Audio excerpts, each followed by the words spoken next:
This is a rally car so unhinged, so violent, that it didn't just bend the rules of motorsport, it practically set them on fire. Back in the early 80s, rallying was all about rear-wheel drive. It was graceful, it was elegant, but it was about as effective on gravel as wearing flip-flops in a snowstorm. Audi, though, had a different idea. Instead of chasing lightness, they brought in something no one thought would work: four-wheel drive. Everyone laughed. They said it was too heavy, too complicated, too slow. And then the Quattro turned up to the Monte Carlo rally, tore through the stages, and left the competition looking like they'd turned up in shopping trolleys. Overnight, rallying changed forever. But Audi didn't stop there. By the time Group B came along, the most dangerous, most insane era of rallying, they unleashed the S1 E2.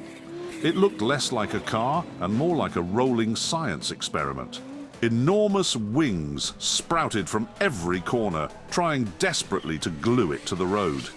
The wheel arches were swollen, the stance was brutal, and the whole thing screamed aggression.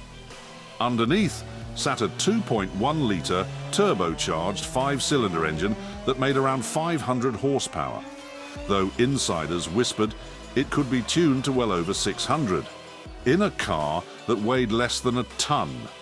The result was 0 to 100 kilometers per hour in just 3.1 seconds on gravel. It was like being fired from a cannon while someone played the world's loudest trumpet in your ear. The sound was something else entirely. That 5-cylinder howl, mixed with the whoosh and bang of turbo-lag, echoed through the forests like a war cry.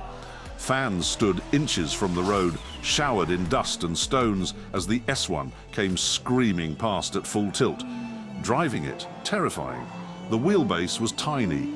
The turbolag tried to kill you, and the car felt like it wanted to spin around and head home at every corner. You didn't drive the S1 E2. You clung on for dear life and prayed. But it worked. It won rallies, it rewrote the rulebook, and it forced everyone else to copy Audi's formula.